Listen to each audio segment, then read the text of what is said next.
Yeah, I really appreciate today because as I was telling Simone, I didn't have this when I was your age. I had a mother who was 15 years old when she had me. And I know we were talking about sex earlier. And the one thing that I learned about sex as a teenager was that you don't have it. You avoid it at all costs. And so, you know, I think I spent a lot of my teenage years and probably even early 20s walking around in the world and trying to figure things out on my own and stumbling a lot. But, you know, just the benefit of this day, the benefit of the information, the benefit of the exchange, benefit of just the relationship and the communion is really important. So my name is Tanya. I'm from New York. I grew up in the Boogie Down. Yeah. Hey. I live in Harlem, right up the street. And I wanted to be 6 things when I grew up. When I was like 6 or 7 years old, I wanted to be a model, I wanted to be a ballerina, I wanted to be a doctor, I wanted to be a lawyer, and I don't know, maybe a veterinarian, something. I was like, it was all these things that were so interesting to me. I was very curious as a child.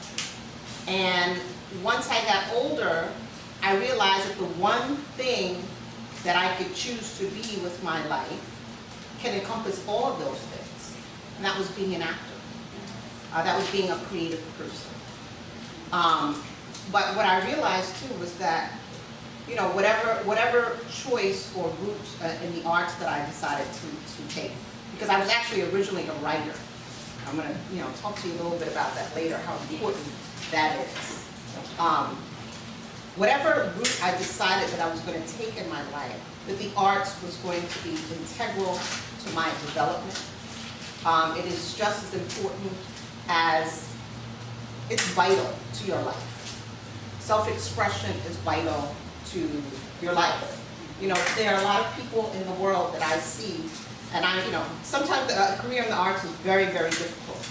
You know, sometimes you're up, sometimes you're down. Sometimes you're making a whole lot of money, sometimes you ain't making none. And it's all unpredictable, but you have to manage to kind of be steady in the middle and not get caught up in the this or the that at any time. But I'm so grateful that I've chosen a career in the arts, because what it allows me to do is to express. The one thing that there are 2 things in life is what I've learned. You know, I'm much older than I look. Just leave it at that. I'm 44 years old. Oh my God. You know, don't go around telling people that, because I'm still trying to play 25. That's right. Play that for as long as I can. But there are 2 things that I learned in this world, and if you know, I was thinking about you guys today and what it was that I could say to you. And if there was anything that I wish that someone had said to me when I was your age, was that there is nothing that you cannot achieve. Nothing that you cannot achieve. With hard work, with tremendous dedication, with sacrifices that people around you probably are not going to make, if you're willing to be uncomfortable for indefinite amounts and periods of time, you might not be able to, you know, get the sneakers or the clothes or get your hair done or this and that because you got to save money for headshots, or you got to be in acting classes when everyone's, you know, out just hanging out in the street. But you can do and be anything that you can dream to be. I remember looking at this Oprah Winfrey a couple of years ago, and Quincy Jones was on there, and he said that the one thing that he felt about young people today was that they didn't dream dreams that were big enough. And that really changed something for me. Another thing that changed something for me, about 8 years ago, my brother died. I was in Hollywood, and I was an actor, and I was making lots of money. I had a nice house in Hollywood Hills, Mercedes-Benz, and all of this. But I felt like something was not really complete with what I was doing. I had sort of the external things that I didn't feel full inside. And then my brother died, and then my life changed completely. writing was my first love. It was something that I always wanted to do. It was always the thing that I retreated to when times got tough. Where there were things going on in my life that I didn't quite understand or I was frustrated about. I could always retreat to a pen and a piece of paper. I didn't need no money for it. You know, it was real cheap. It was something I can do by myself.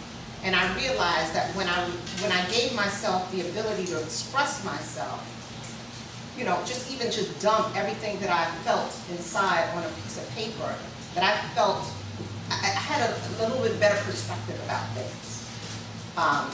And so, you know, whether I choose Korean arts or, you know, as a writer or as an actor or as, you know, as a musician or a dancer or a painter or whatever, it was always a way to express and share and communicate and agitate sometimes, you know.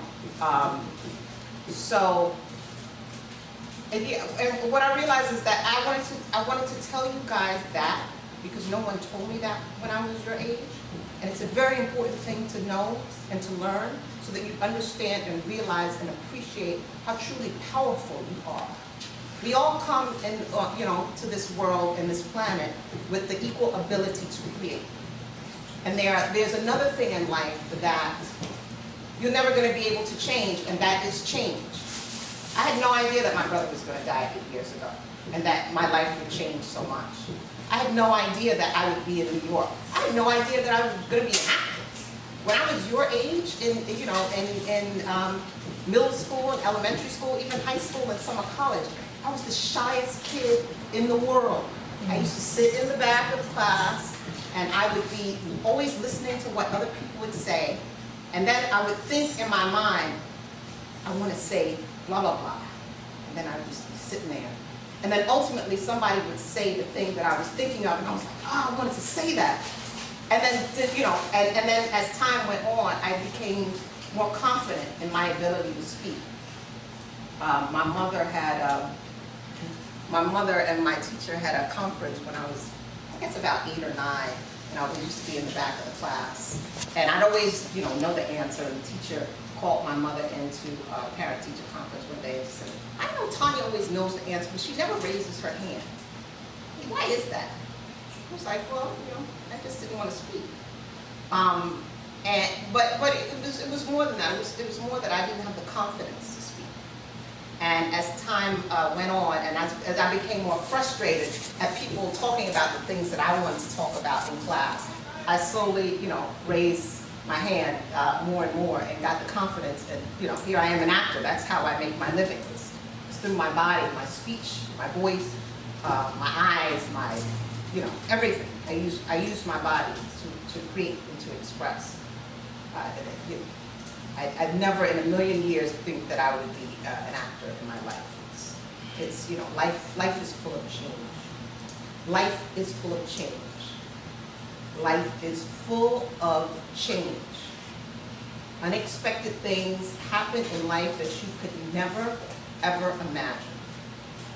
And I think the most important thing to know about change is that you have the ability to make a choice at any time. And it can be any choice in the world. You can create any reality for yourself that you want to. Even when your back is up against the wall and you don't think that you have a choice, you can create choices that you don't see there. You can create choices. Like I said, writing was something that I could do that was private, and it was cathartic for me. You know, I could get out my feelings. Acting was, you know, very technical. A lot of people don't understand how technical acting is. It takes a lot of work to make things look really easy.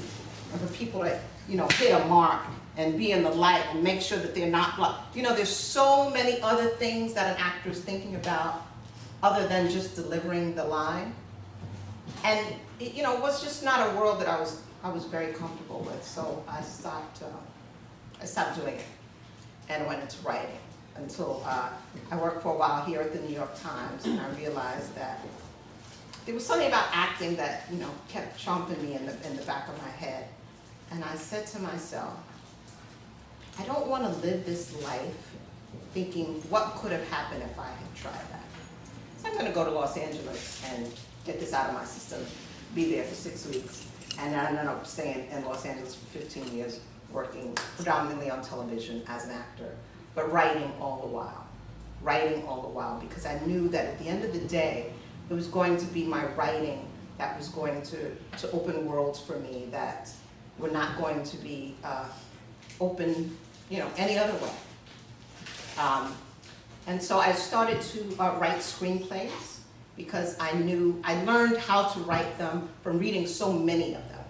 Read lots of screenplays, scripts, movies that were good. Some were bad.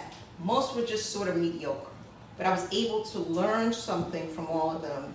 But even more than that, I was able to understand what I wanted to do as an actor, the parts that I wanted to play. So I just started writing those things. And then I went to school and studied the craft of screenwriting and all of that. But, I say all this to say, I say all this to say that, it goes back to the original idea of creation and how important it is to have something in your life where you have an outlet to express things when life changes, to express things when you feel fear, to express things when you don't understand something or something makes you feel uncomfortable. Is there anybody in here that has, is interested in the arts or has some sort of creative outlet? Yes? Wait, what do you mean by creative outlet? Do you write, sing, dance, act? I've done dance, I dance, I do ballet. Mm-hmm. Done acting and callbacks for things that my uncle sends out to do and stuff like that. Mm-hmm. So, yeah. And so what do you do to relieve stress or confusion besides talk to your friends? I don't know, it's just talk to my friends, how I feel. Mm-hmm. Then it's, What happens when your friends are not available? I talk to my mom. Mm-hmm. I talk to myself. Right? and hey, that's a good thing. And a form of talking to yourself is writing. I'm a big believer in keeping a journal. So that way, all the things that are in your head and in your heart don't kind of get stuck there. Because when things happen and you're confused or you feel some sort of energy or confusion or fear, it's like that gets stuck there, and then something else happens, and then that gets stuck there. And then you've got all these things that get stuck there. And then one day you won't be able to move. So I think what the creation, what the arts can help you do is to help you move through life. It gives you a place to put things. And not only does it give you a place to put things, it gives you a place to put things that might help other people who are maybe going through something similar to you. Because there's nothing under the sun that the world doesn't all experience. I know, a lot of times, a lot of things happen and we feel very alone. That ain't the case at all. Whether people are talking about it or not, it is happening to someone else, to probably many, many, many, many, many other people. And, it is a service to express that and to share that. Yes? So in the arts? Mm-hmm. I dance, sing, and rap. You dance, sing, and rap? Okay, what do you dance, sing, and rap about? Right? Mm-hmm. And so what have you done with those things? From the group. Oh, great. Tell me about the group. We're called, it's three of us. It's three of us, and we're called Young Swag, and we represent that everybody has swag in their own way, and a lot of kids are getting bullied based on what they wear and how they wear it. Mm-hmm. We just say everyone has swag in their own way. Mm-hmm. That's great. Excellent. Anybody else have anything in the arts that they do? Yes.